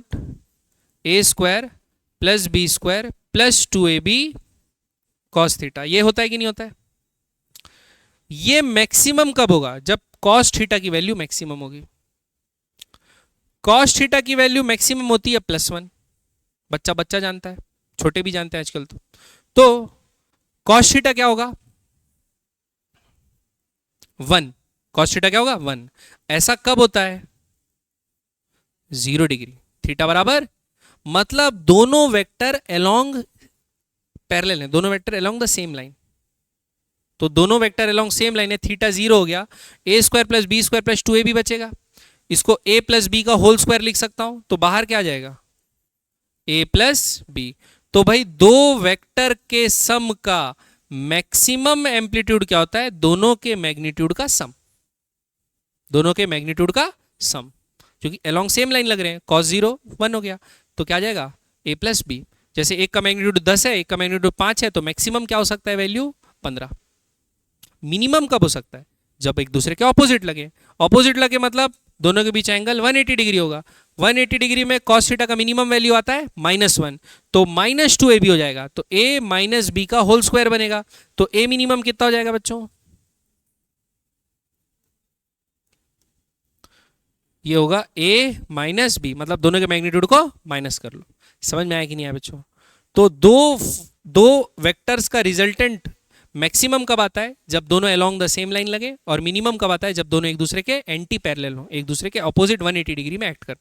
और मैक्सिमम मैग्नीट्यूड कितना होता है, दोनों के मैग्नीट्यूड का सम, और मिनिमम मैग्नीट्यूड कितना होता है, दोनों के मैग्नीट्यूड का डिफरेंस। समझ में आई बात, पक्का। अब बच्चों क्या करते हैं, a + b 10, a - b 6। गुस्सा तो नहीं हुआ। ग्रेटेस्ट लीस्ट रिजल्टेंट दिया है 10, मतलब दोनों को सम करेंगे तो 10 आएगा। लीस्ट दिया है 6, मतलब दोनों का डिफरेंस कितना आएगा, 6। दो इक्वेशन, दो अननोन, ऐड करो, b कट गया, a का वैल्यू कितना आ गया बच्चों, 8 न्यूटन। तो b का वैल्यू कितना आ जाएगा बच्चों, 2 न्यूटन। समझ में आ गया बात। तो दोनों का मैग्नीट्यूड निकल गया, a का मैग्नीट्यूड कितना है 8, b का मैग्नीट्यूड कितना है 2। समझ में आई बात आपको। अब बोला है if each of the force is increased by 3, increased by 3 Newton, मतलब दोनों का मैग्नीट्यूड 3 बढ़ा दे रहे हैं बाय 3, तो नया a कितना हो जाएगा बच्चों, 8 + 3 11 न्यूटन, और नया b कितना हो जाएगा बच्चों, 5 न्यूटन। तो क्या हो गया, 11 और 5, if both forces increased by 3 Newton. अब नया रिजल्टेंट बताना है, कब, जब दोनों एक दूसरे के कैसे लगे, जब दोनों के बीच में 90 डिग्री का एंगल हो। तो अब एक का मैग्नीट्यूड ये दिया है, एक का मैग्नीट्यूड ये दिया, दोनों के बीच का एंगल अब क्या दे दिया है, 90 डिग्री। तो क्या करेंगे बच्चों, तो सॉल्व करेंगे और क्या करेंगे, ठीक है। तो मैग्नीट्यूड होगा अंडर रूट ए स्क्वायर 121, 11 का स्क्वायर क्या होता है 121, बी स्क्वायर 25, बी स्क्वायर कितना होगा 25, कॉस 90 जीरो होता है तो 2ab cos थीटा लिखने का जरूरत है, कॉस 90 जीरो होता है तो वो लिखने का जरूरत नहीं है। ये कितना आ रहा है आजकल 146 का अंडर रूट, तो यही हो गया बच्चों आपका क्या आंसर, इतना न्यूटन। समझ में आई बात, पक्का नहीं, पढ़े आगे। नेक्स्ट अगला क्वेश्चन क्या बनाते हैं बच्चों, अगला सवाल, two equal forces have their resultant equal to either, at what angle are they inclined. मजा आएगा 120 degree. Two equal forces have their resultant equal to either, मतलब एक तो दो इक्वल फोर्सेस हैं ए और दूसरा भी फोर्स क्या है ए, दोनों का वेक्टर सम कर रहे हैं तो बी क्या आ रहा है मैग्नीट्यूड ए ही आ रहा है, मतलब मैग्नीट्यूड क्या आ रहा है ए।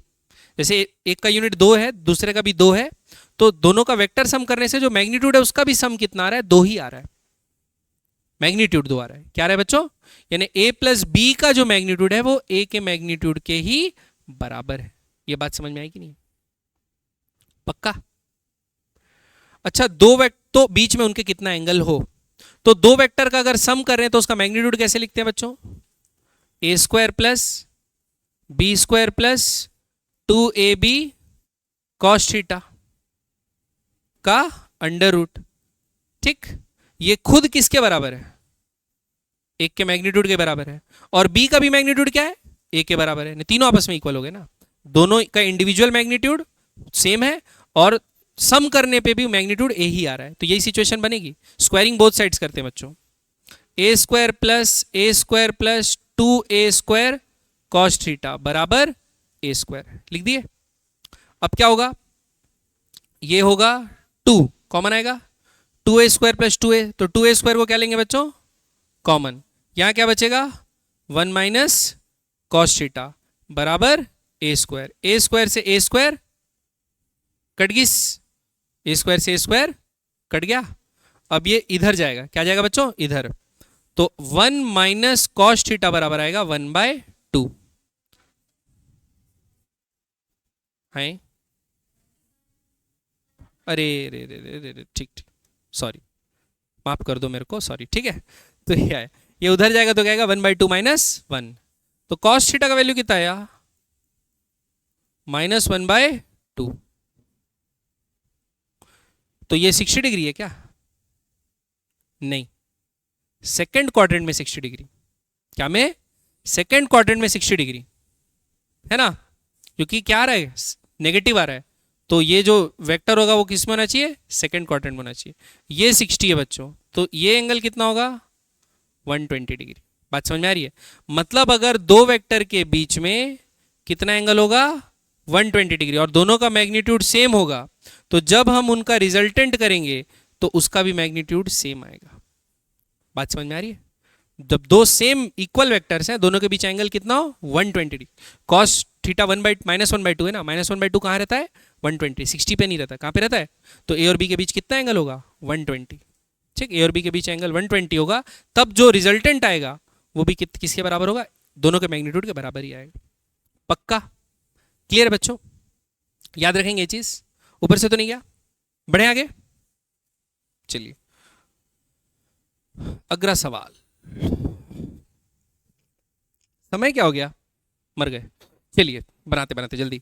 The resultant of two vectors A and B is perpendicular to the vector A, मतलब दो वेक्टर हैं ए और बी और उनका जो सम है, जो रिजल्टेंट आया, that is perpendicular to A, that is perpendicular to A. तो देखो कहाँ गया भाई, ये ए वेक्टर है,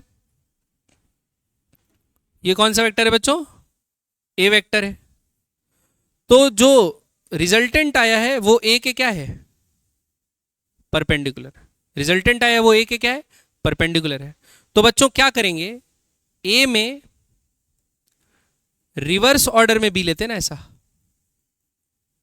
ए प्लस बी, तब एफ क्या आएगा, परपेंडिकुलर आएगा कि नहीं आएगा बच्चों? समझ में आ रही बात? तो देखो, अगर ये एंगल 90 है, ये एंगल 90 है, और इस एंगल को आप क्या बोल रहे हो, थीटा बोल दे रहे हो। वैसे इसमें थीटा कुछ और लिखा हुआ है, ऐसा घबरा, find the angle between A and B बोला है, वो निकालना है अपने को, ठीक है? तो एंगल ए और बी के बीच में निकालना है। तो देखो, ये ए आया है, क्या है बच्चों, ए, और ये रिजल्टेंट आया है। तो रिजल्टेंट कब आता है रिवर्स ऑर्डर में? जब ए में आप क्या कर दोगे, ऐसे ऐड कर दोगे बी। तो ए और बी के बीच का एंगल ये तो नहीं होगा, कब होगा, जब आप इसको खिसकाएंगे। जब आपको क्या करेंगे बच्चों, खिसकाएंगे, एंड टू एंड। तो जब आप इसको एंड टू एंड खिसकाएंगे तो ए और बी के बीच एंगल कौन सा होगा, ये वाला 90 प्लस जो भी, इसको थीटा बोल दो, तो ये क्या होगा 90। तो ए और बी के बीच एंगल कितना होगा बच्चों, 90 प्लस थीटा। समझ में आ रहा है कि नहीं आ रहा है? अब आपको क्या दे दिया है, ए वेक्टर और बी वेक्टर का मैग्नीट्यूड दिया है, तो अपने को थीटा निकालना है। तो देखो कैसे निकालेंगे थीटा। तो देखो, ये बी बना है, ये बी है बच्चों, ये बी है, ठीक। ये ए होगा कि नहीं होगा, पैरेललोग्राम, ये ए है तो ये ए होगा। बात समझ में आई? अब ये 90 डिग्री है, ये क्या है बच्चों, 90 डिग्री है। तो आप क्या लिख सकते हो, इसको ए बराबर बी साइन थीटा लिख सकते हो कि नहीं लिख सकते? क्या लिख सकते हो बच्चों, ए बराबर क्या होगा, ये हाइपोटेनस है तो थीटा के सामने वाला परपेंडिकुलर, तो क्या हो जाएगा, बी साइन थीटा। ए बराबर क्या हुआ, बी साइन थीटा। और एफ बराबर क्या होगा, बी कॉस थीटा। एफ बराबर क्या होगा बच्चों, बी कॉस थीटा। दोनों को क्या कर दो, डिवाइड, बी से B cancel, sine theta by cos theta क्या आएगा, टेन थीटा, बराबर क्या आया बच्चों, A by F. Tan theta क्या आया, ए बाय एफ। तो tan theta A by F आया, लेकिन आपको ए और बी के बीच में वैल्यू चाहिए, तो आपको 90 प्लस करना है। तो थीटा बराबर क्या आ जाएगा बच्चों, tan inverse A by F. क्या लिखेंगे, tan inverse A by F. तो आपका एंगल आ जाएगा, सपोज ये एंगल को अपन फाई बोल रहे हैं, एंगल बिटवीन द वेक्टर आएगा 90 plus tan inverse A by F. समझ में आया बात? क्या जाएगा, 90 plus tan inverse A by F. Clear है कि नहीं है? पक्का? ऊपर से तो नहीं गया? समझ में आया? तो क्या किए, ए को पैरेललोग्राम बना दिए, तो एफ तो ऐसा आ रहा है बच्चों, डायगोनल वर्टिकल बन रहा है। तो अब ये एंगल 90 बन गया, अब ये एंगल को थीटा माने, ये हाइपोटेनस है, तो ये क्या हो गया, बी साइन थीटा। तो ये तो ए बी है, तो ए और बी साइन थीटा आपस में क्या है, बराबर। फिर बी, ये बेस वाला क्या बन जाएगा, B cos theta. B cos theta किसके बात है, रिजल्टेंट के बराबर, मतलब एफ के बराबर। तो दोनों को डिवाइड किया तो टेन थीटा बराबर ए बाय एफ आ गया। तो ये थीटा पता चला है, लेकिन हमको दोनों के बीच का एंगल निकालना है। दोनों के बीच का एंगल तो क्या होता है, ये होता है ना, एंड टू एंड जोड़ते हैं तो ए और बी के बीच का एंगल। तो वो कैसे निकालेंगे, 90 प्लस थीटा। तो थीटा निकालने के बाद 90 प्लस थीटा की, ये इनवर्स जो कर रहे हैं उससे आप लोग घबराना मत। बढ़े आगे बच्चों, चलिए क्वेश्चन और बनाते हैं। अगला, two forces of unequal magnitude simultaneously act on a particle making an angle 120 degree with each other। मतलब एक ए वेक्टर है और एक बी वेक्टर है, दोनों के बीच एंगल कितना लग रहा है, 180 डिग्री। एक पार्टिकल पे एक्ट कर रहे हैं, दोनों के बीच एंगल कितना है बच्चों, 180 degree, 120 degree sorry. If one of them is reversed then the acceleration of the particle becomes √3 times। one of them is reversed, acceleration between them becomes √3 times। calculate the ratio of both the magnitude। तो इसका magnitude a है, इसका magnitude b है बच्चों। आ रही बात समझ में? तो फोर्स लग रहे हैं, फोर्स के कारण एक्सीलरेशन प्रोड्यूस होता है, जानते हो, फोर्स बाय मास। तो पहले फोर्स कितना लग रहा होगा, ये वाला फोर्स प्लस ये वाला फोर्स, तो उस फोर्स का मैग्नीट्यूड क्या होगा मैं निकालता हूं। निकालते हैं, कैसे करूंगा, A square plus B square plus 2ab cos 120 का अंडर रूट। ये समझ में आया कि नहीं आया बताओ? A square plus B square plus 2ab cos 120 का अंडर रूट, ये हुआ। अब क्या किया, दोनों में से एक को रिवर्स कर दिया, तो b को रिवर्स करूंगा तो माइनस बी कैसा बनेगा बच्चों? ऐसा बन जाएगा। तो एक को रिवर्स करके ऐड किया मतलब a माइनस बी कर रहा हूं, तो a और माइनस बी के बीच में कितना एंगल है? 60। ए और बी के बीच में कितना एंगल है? 60। या मैं ऐसा भी कर सकता हूं, A square plus B square minus 2ab cos 120 ले लेता हूं, कोई फर्क पड़ रहा है? Under root. समझ में आया कि नहीं आया? लेकिन क्या बोला है, पहले जो एक्सीलरेशन था, क्या था? पहले जो एक्सीलरेशन था वो कुछ था, अब जो एक्सीलरेशन है वो √3 टाइम्स बढ़ गया। तो this is not equal to this, but this is equal to √3 times this. ये समझ में आया कि नहीं? √3 टाइम्स बढ़ गया बोला ना, the acceleration of particle becomes √3 times. ये समझ में आया? पक्का? अब ये दोनों को स्क्वायरिंग बोथ साइड्स करोगे तो क्या जाएगा बच्चों? A square plus B square plus, अच्छा कॉस 120 का वैल्यू क्या होता है बच्चों बताओ? -1/2, तो आ जाएगा माइनस ए बी, ठीक, बराबर 3 इंटू ए स्क्वायर प्लस बी स्क्वायर, ये कितना हो जाएगा? ये भी माइनस, तो माइनस माइनस प्लस हो जाएगा, तो क्या आएगा? Plus A B. तो बच्चों खुद गौर करो, 3 ना उधर मल्टीप्लाई में गलत कर दिया, कॉस 120 -1/2 होता है ना? हाँ, -1/2, तो माइनस माइनस प्लस हो गया। क्या बोल रहे हो आप बताओ? अरे नहीं नहीं, फॉर्मूला लगाते हैं तो थीटा ही लेना है। फॉर्मूला लगाते हैं तो क्या लेना है? दोनों के बीच का एंगल थीटा ही लेना है, 60 नहीं लेना है। क्या लेना है? दोनों के बीच का एंगल थीटा ही लेना है। ठीक है, ये समझ में आया? तो एक a माइनस बी, एक a प्लस बी है, तो मैं 3 अलग लगा दिया बच्चों, यहाँ 3 यहाँ लगा दो, क्योंकि ये बड़ा होगा, दिख रहा है ना। A square plus B square minus A B है तो ये छोटा होगा, A square plus B square plus A B है तो ये बड़ा होगा, तो इधर 3 लगा दो। ठीक है, अब क्या आएगा? 3a स्क्वायर माइनस ए स्क्वायर क्या होगा? 2a square. और क्या B square minus B square क्या होगा? क्या? प्लस 2b स्क्वायर, बराबर क्या आ जाएगा? 2ab। 2 से 2 से 2 क्या हो गया बच्चों? कट गया। 2 से 2 से 2 कट गया। ठीक, अब क्या बताना है मेरे को? रेशियो। तो पूरे को क्या से डिवाइड कर देता हूं? ए बी से डिवाइड कर देता हूं। पूरे को क्या से डिवाइड कर देता हूं? या ए कॉमन ले लेता हूं? क्या कॉमन ले लेता हूं? नहीं, लेकिन बी के टर्म्स में आएगा ना फिर। √3 टाइम्स एक्सीलरेशन पार्टिकल को √3 टाइम्स, चलो देखते तो है ना। तो क्या होगा? वैल्यू क्या है बच्चों आखिरी में? ए स्क्वायर प्लस बी स्क्वायर बराबर ए बी। हमको क्या निकालना है? ए बाय बी। तो ए बी और ए बी इससे क्या कर दिए? डिवाइड कर दिए। ये ए बी कैंसिल हुआ, क्या हो गया? 1। ये बी और बी कैंसिल हुआ तो क्या आया? बी बाय ए। ये कितना है बच्चों? A bye B. ठीक, तो सपोज रेशियो जो है ना उसको मैं एक्स बोल देता हूं, ए बाई बी को क्या बोल देता हूं बच्चों में? एक्स। तो x प्लस 1/x बराबर क्या आ जाएगा? 1। x प्लस 1/x बराबर क्या आ जाएगा बच्चों? 1। समझ आ रही बात? अब इसको सॉल्व करके क्वाड्रेटिक बना के x का वैल्यू निकाल लेंगे। ठीक, ये निकाल लोगे कि मैं निकाल लूं? ये निकाल लोगे ना? एलसीएम क्या होगा? एक्स स्क्वायर प्लस 1 बराबर x। तो x square minus x plus 1 बराबर 0। ये क्वाड्रेटिक इक्वेशन को सॉल्व करके निकाल लेंगे। ठीक है, पक्का? बढ़े आगे? ठीक, तो बच्चों ये था क्या आपका जो पढ़ रहे हम लोग? वेक्टर्स। तो वेक्टर का आज क्या सीखे हम लोग? एडिशन। तो इसका जो आप लोग को जो मैं वही इसका भी शीट भेज दूंगा मोबाइल में। वेक्टर का वैसे वो तो है ही, आप लोग क्या करेंगे? 2 चीज़ें बनाएंगे। एक तो वही जो 2.1 एप्लीकेशन एक्सरसाइज 2.1 और 2.2 ये दोनों अटेम्प्ट करके आओगे। आप लोग का होमवर्क है कल का। ठीक है, यहाँ तक क्लियर है? ओके। बेहोश हो गए यार।